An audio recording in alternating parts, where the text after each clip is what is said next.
Olá pessoal, estamos de volta para mais um outro vídeo. Dessa vez falaremos sobre a questão das mulheres na Bíblia, como a Bíblia vê as, as mulheres.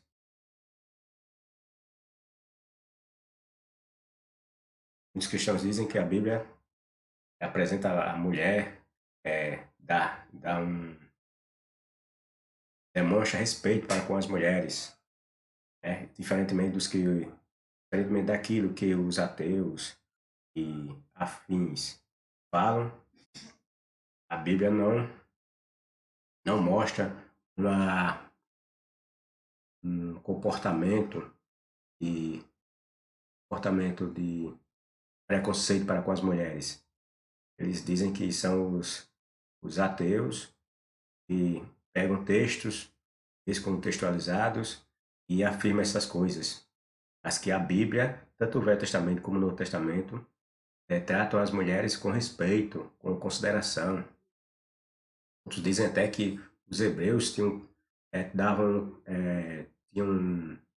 atitude para com as suas mulheres um comportamento totalmente diferente do que era apresentado pelos outros povos. Ou seja, dizem que os hebreus tratavam suas mulheres de uma forma muito respeitosa, diferentemente do que acontecia na cultura da época, não respeitar as mulheres. Será mesmo isso verdade? Vamos ver hoje se isso de fato corresponde ao que eles dizem. A visão que a Bíblia tem das mulheres.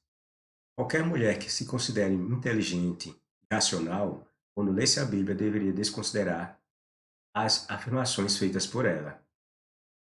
Não estou pregando aqui o ódio ou coisa similar. Não, não é isso. Mas quero dizer que, na verdade, que as mulheres não devem aceitar um livro como a Bíblia como seu guia, ou mesmo permitirem que esses maridos vejam esse livro como vindo da parte de algum Deus. E digo os motivos porque mulher alguma deve ter afeição por esse livro. A mulher na Bíblia. A mulher na Bíblia é a causa da perdição da humanidade no pecado. Gênesis capítulo 3.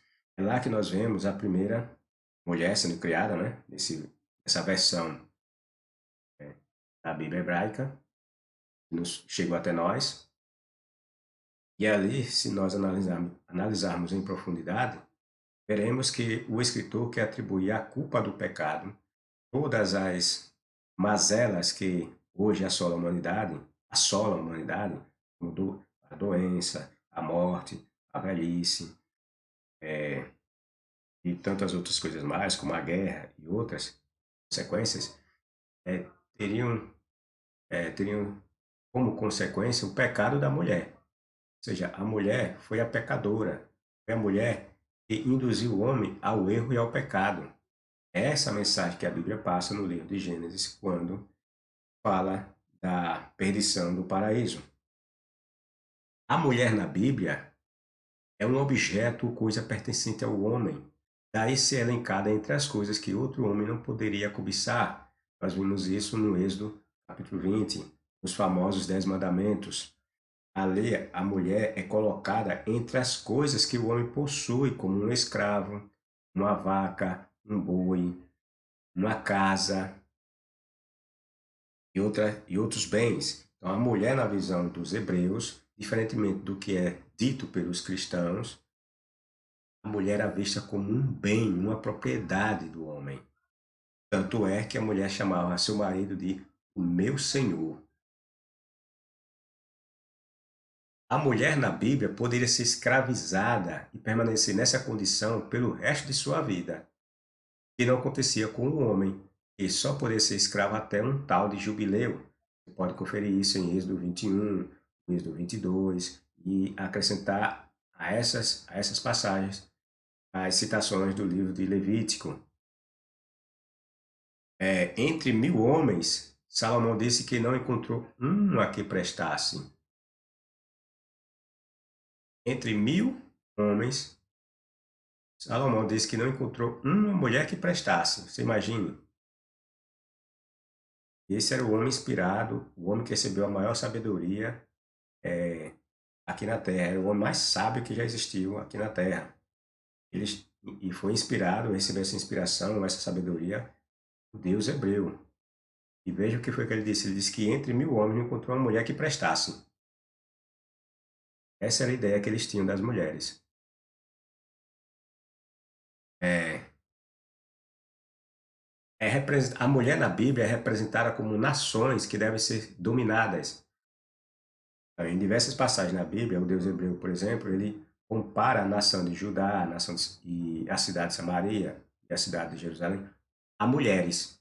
Mas por que ele compara essas nações, essas cidades e também nações a mulheres? Porque mulher é alguém que deve ser dominada, é alguém que deve ser controlada, é alguém que deve submissão ao seu marido, seu esposo.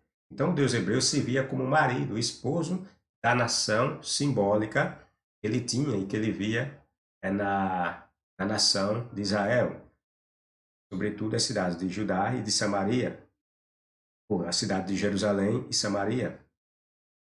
Ele via essas cidades como mulheres, parava elas como mulheres. Mas por quê? Porque ele se via como um homem, um macho. Então esse macho, ele controlava essa mulher.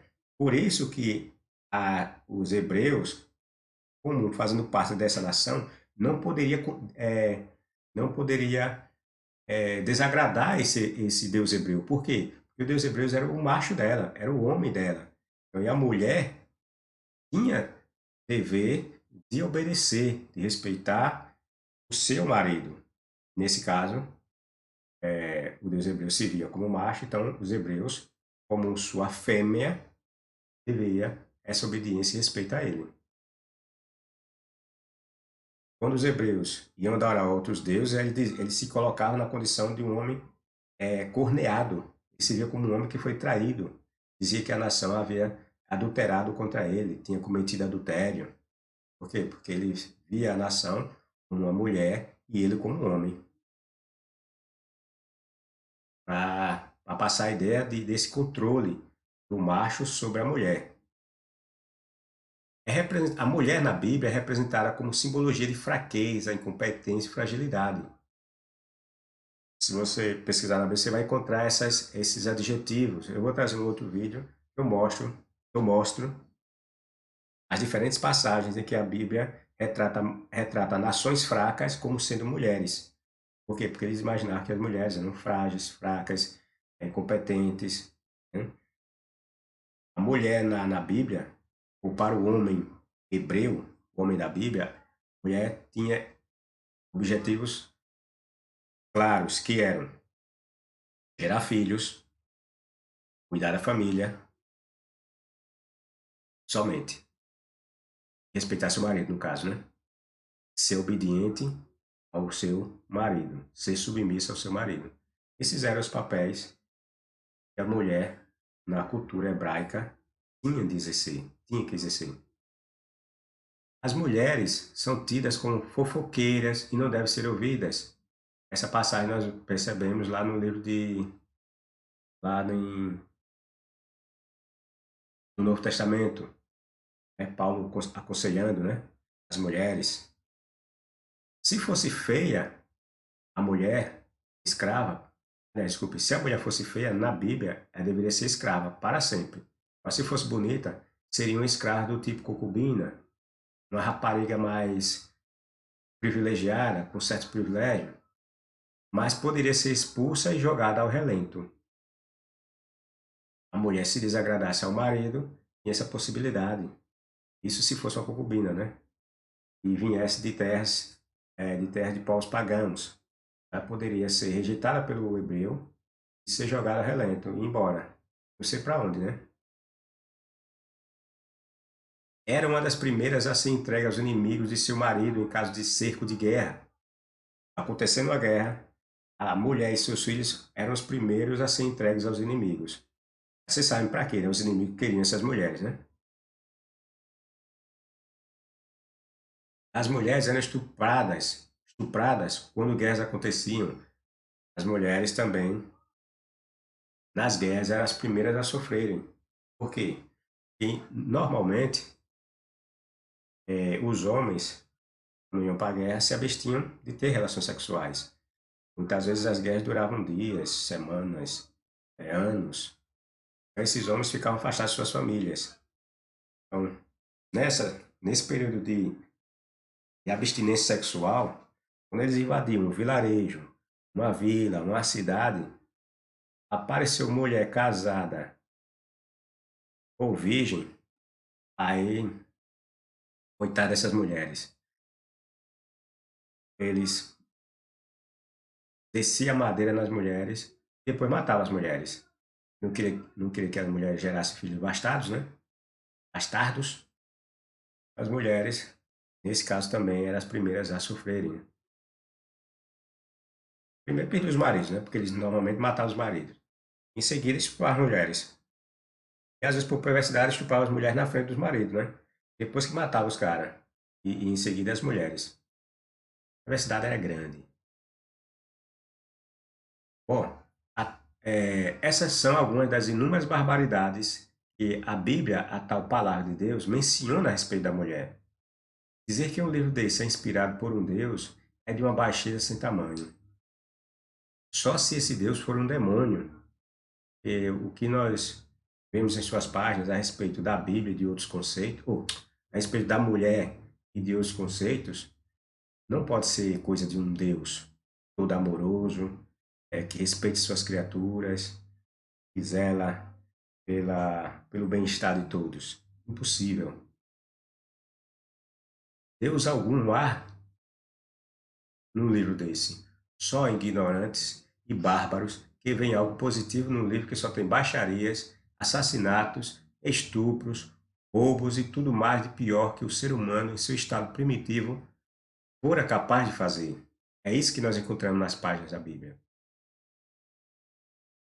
Você não é capaz. Se você pedir para um cristão apresentar um homem no Velho Testamento que diga, esse homem foi um homem direito, correto, justo, bom costume, você não vai encontrar um.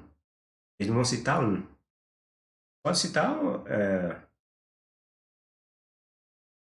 pode citar um nome sem ter noção do que está falando, né? E Abraão não é exemplo de ninguém seguir. Os 12 filhos os 12 filhos de Jacó não é exemplo para ninguém seguir. Ló não é exemplo para ninguém seguir. Davi não é exemplo para ninguém seguir.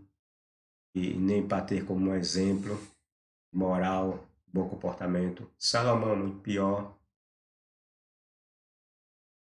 Então você não encontra personagem bíblico para você dizer que eram homens honestos. Sansão também você não pode dizer que era um homem de bons princípios, de moral. Não tem um hebreu. Aí eles agora, como está surgindo muitos canais de ateus e de pessoas que pensam, que analisam, e falam das questões que a Bíblia nos apresentam, desculpe, é, os cristãos agora estão modificando os seus discursos, tá dizendo que eles eram pecadores como nós, tal, então essas coisas eram normais. Outros inventam que essas coisas eles faziam quando não conheciam o verdadeiro Deus. Depois que eles conheceram o verdadeiro Deus, não fizeram mais isso. Mentira, os textos não falam isso. Os textos falam que eles faziam isso sempre. Não era uma coisa é, esporádica, era sim uma coisa constante na vida dos hebreus. Para roubar, matar, mentir e estuprar. Essa é toda a praxe que a Bíblia nos passa dos hebreus. Quem fala coisas em sentido contrário são pessoas que não leem a Bíblia, ou se lê não entende a Bíblia. E é isso que ela nos passa.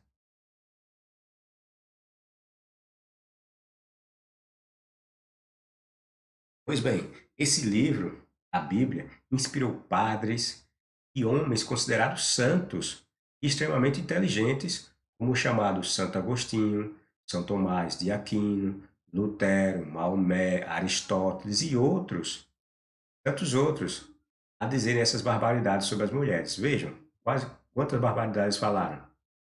Estou convencido de que nada afasta mais o espírito do homem das alturas, ou seja, dos céus, do que os carinhos da mulher, e aqueles movimentos do corpo sem os quais o homem não pode possuir sua esposa. Porque o demônio não fala com Adão, e sim com Eva. Porque o demônio não fala com Adão, e sim com Eva. Indaga Santo Agostinho. E dá a resposta. Veja a resposta dele. Por quê? Veja a ideia dele, porque o demônio, segundo a concepção cristã, na realidade era a serpente, na verdade era o demônio. Então eles dizem que aquela serpente procurou falar não com Adão, mas sim com a mulher Eva. Agora, por que a serpente procurou a mulher? Veja a explicação de Santo Agostinho. Satanás se dirigiu ao elemento inferior dos humanos,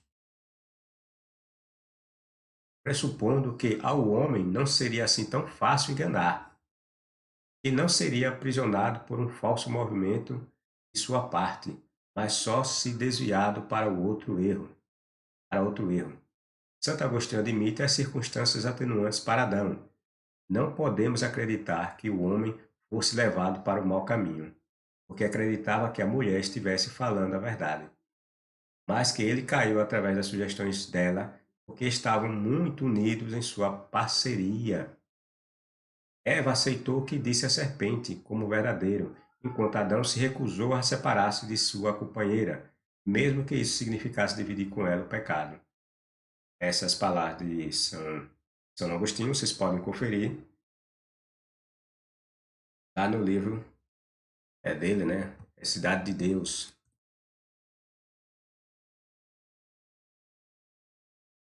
Pois bem, vocês viram como é que Santo Agostinho via a mulher? Você viu como ele disse porque a serpente ou o diabo foi tentar a mulher e não o homem? Ele via que ele, no entendimento dele, ele achava que a mulher era mais tendenciosa ao pecado, que a mulher era mais frágil, mais fraca, mais fácil de ser enganada do que o homem. Ele disse que o homem ainda comeu do fruto, mas por causa, não foi porque ele foi enganado, mas sim porque ele queria a companheira, não queria se separar da companheira, ou seja, não queria perder a mulher. Veja que absurdo. E Santo Agostinho até hoje leva o nome de santo, né? É um santo. Falou umas barbaridades dessa. Agora você pergunte, onde é que está a inspiração? Como foi que esse homem recebeu a inspiração de Deus? De um Deus realmente verdadeiro? Você acha que alguém que tem uma inspiração divina, de um Deus superior, como eles acreditam existir, você acha que um Deus desse ia dar uma inspiração dessa para me falar uma bobagem dessa? Só isso é prova de que Deus algum existe. Porque esse homem que diz ser santo, Santo Agostinho, falou uma barbaridade dessa, imagine. Quem foi que inspirou esse homem a falar uma barbaridade dessa? Foi Deus? Você acha que foi Deus que inspirou ele a falar uma barbaridade dessa? Eu digo Deus se Deus existisse, né? Esse um Deus bom, verdadeiro, amoroso, misericordioso, iria inspirar um homem para falar uma barbaridade dessa, um besteirol desse? Claro que não. E o que é que isso prova? Prova que Deus algum existe. Existe Deus. Veja outra barbaridade que é dita. Agora, as palavras do outro santo, é o homem que criou, copiou, né, as 5 vias, né, irrefutáveis da existência do design inteligente, do primeiro motor, né, a causa primeira ou a causa primária de tudo, São Tomás de Aquino. Veja o que foi que ele falou. Esse homem que tinha o Espírito de Deus sobre si, homem extremamente inteligente, homem que revolucionou a filosofia do Ocidente.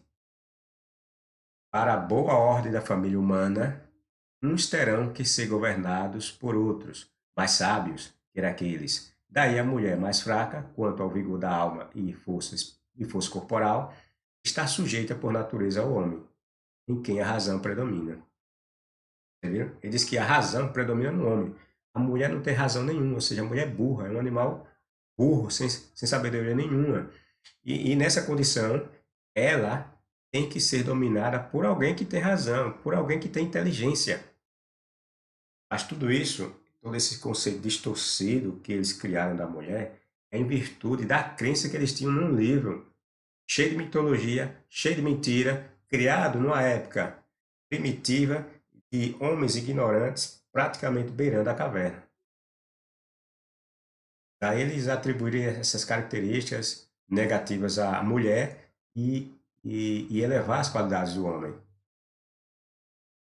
Porque sabemos que esses homens também viveram numa época em que o sexo masculino era extremamente valorizado, enquanto que o sexo feminino não era desvalorizado.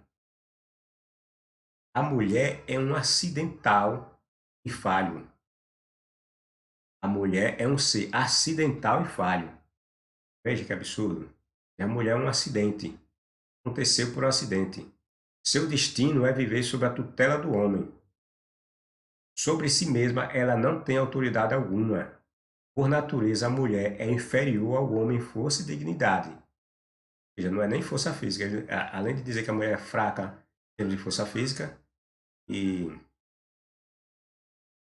ele disse agora também que a mulher é inferior em termos de dignidade, de valor, e, e por natureza, que seja sujeita, pois no homem o que domina pela sua própria natureza é a facilidade de discernir a inteligência. Veja que absurdo. De novo chamando, colocando a mulher num estado de inferioridade em relação ao homem, e em termos de razão, de capacidade intelectual, chama a mulher de burra. O Tomás de Aquino chamou a mulher de burra. Mas Deus estava com esse homem. Deus inspirou esses homens a falar essas coisas. O diabo não foi o diabo quem inspirou eles a falar essas coisas.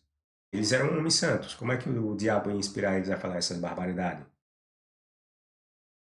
Foi Deus. Deus inspirou eles. É quando nós dizemos que foi Deus, estamos dizendo que Deus nenhum existe. Tá entendendo? Estou dizendo que Deus existe. Estou dizendo que foi Deus que inspirou eles a falarem isso. Que Deus algum existe. A mulher está em sujeição por causa das leis da natureza, mas é uma escrava somente pelas leis da circunstância. A mulher está submetida ao homem pela fraqueza de seu espírito e de seu corpo. É um ser incompleto, um tipo de homem imperfeito. A mulher é defeituosa e bastarda, pois o princípio ativo da semente masculina tende à produção de homens gerados à sua perfeita semelhança. A geração de uma mulher resulta de defeitos no princípio ativo. Veja que absurdo. Essa é a Suma Teológica de São Tomás de Aquino. Ele dizia que o homem, pela natureza, ele era perfeito, tinha um princípio ativo perfeito, o homem. Era assim que o homem surgia.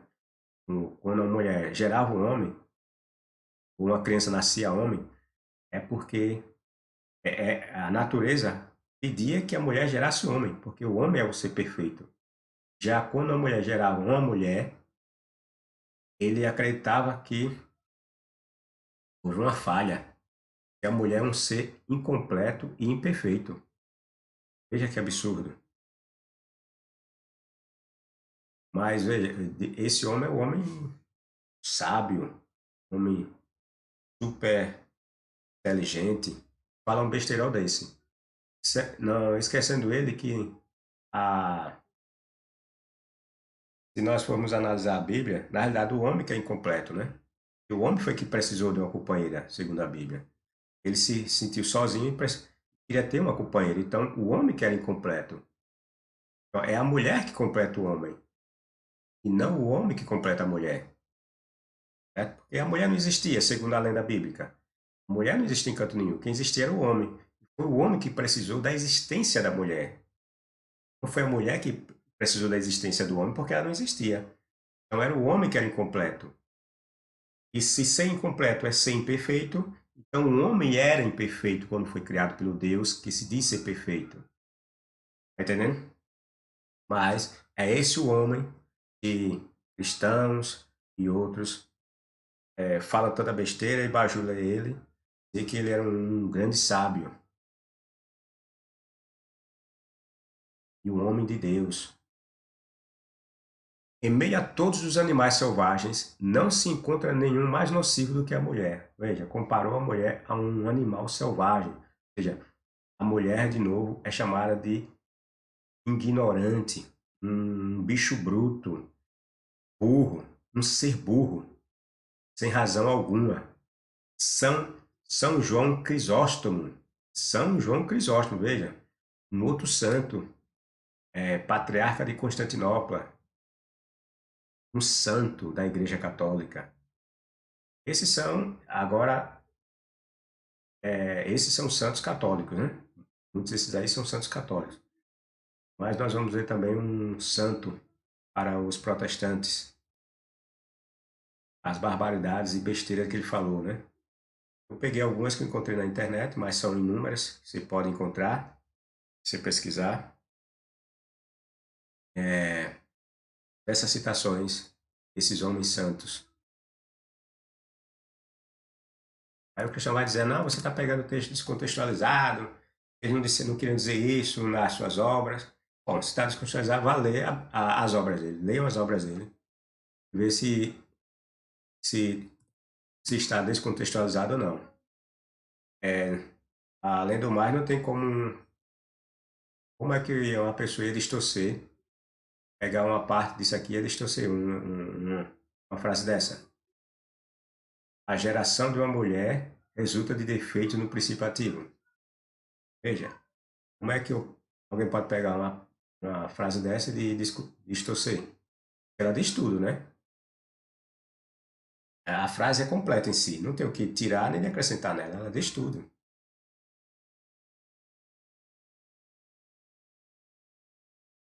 A mulher é uma ferramenta de Satã, ou seja, a mulher é uma ferramenta, é um instrumento do diabo e um caminho para o inferno.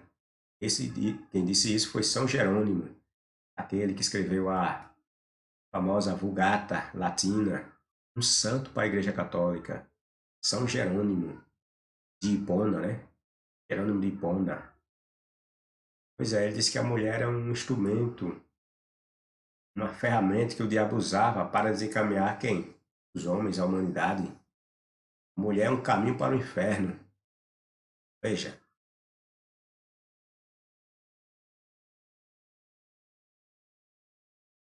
não há maior defeito numa mulher que o desejar ser inteligente. Veja a barbaridade desse Lutero. Diz que o maior defeito da mulher quando ela deseja ser inteligente. Por quê? Porque a inteligência é algo exclusivo do homem.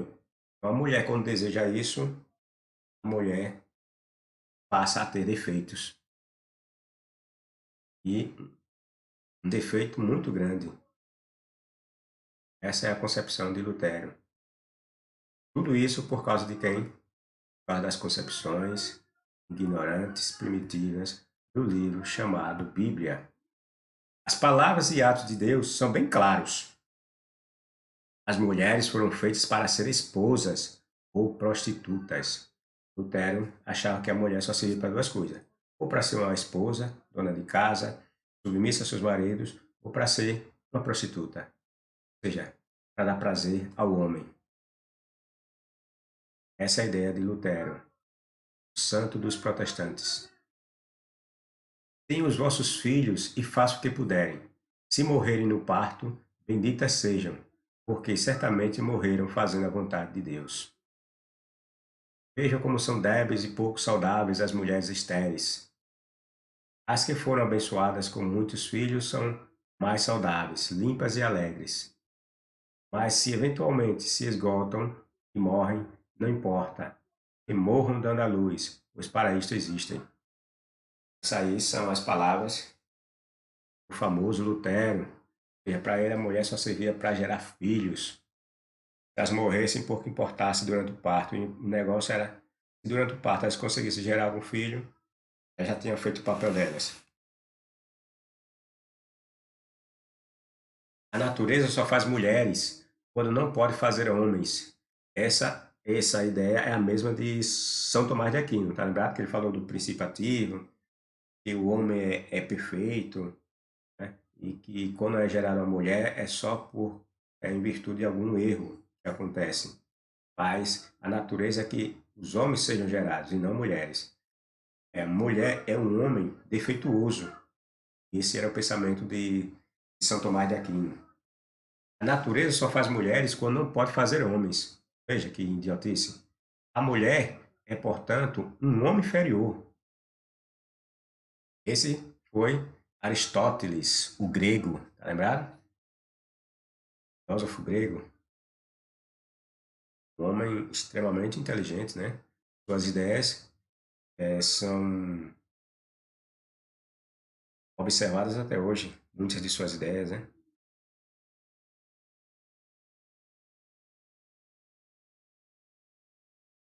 A mulher é um homem completo, um homem castrado. Esse Aristóteles é, se Aristóteles falou essas coisas, né? E Aristóteles influenciou muito dos filósofos cristãos, então está justificado porque é, Santo Agostinho, São Tomás de Aquino e outros padres da igreja falaram tanta bobagem com relação à mulher, né? Porque eles se inspiraram nesses caras aí, Aristóteles, era Platão, e esses aí também falaram muita besteira. Não influenciado pela Bíblia, né? Porque eles eram gregos, né? Grego nunca considerou Deus hebreu nenhum. Mas como a cultura em geral, geralmente dizia que a mulher era inferior aos homens,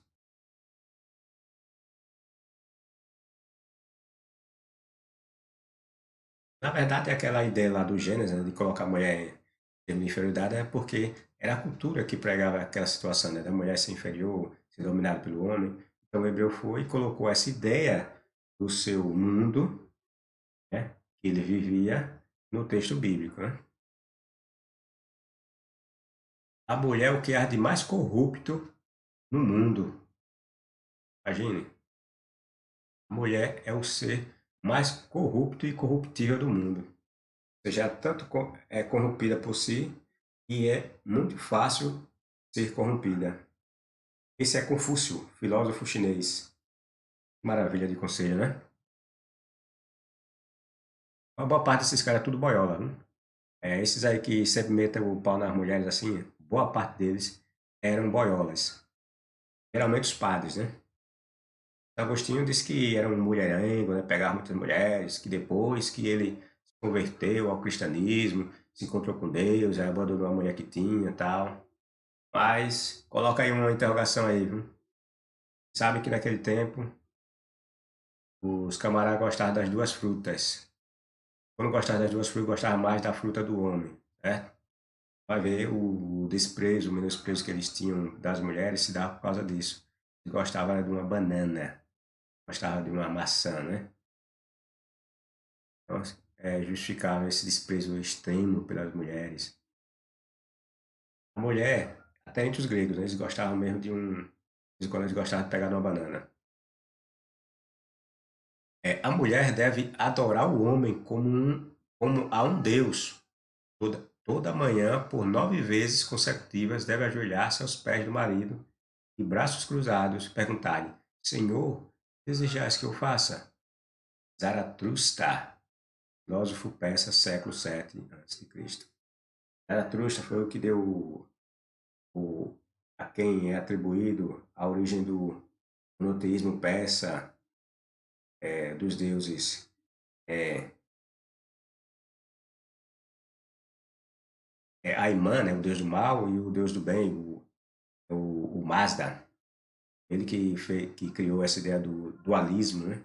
Dualismo entre um deus do bem e um deus do mal, e estudiosos dizem que influenciou mais tarde os judeus para criar o monoteísmo, quando por lá andaram, né, depois que saíram do cativeiro babilônico. Eles passaram muito tempo sob o domínio dos persas, né, Medo-Persa, e esse filósofo, dizem os estudiosos, que influenciou de forma forte a ideia do monoteísmo dos judeus. Bom, ele falou essa bosta aí, né, contra as mulheres, né?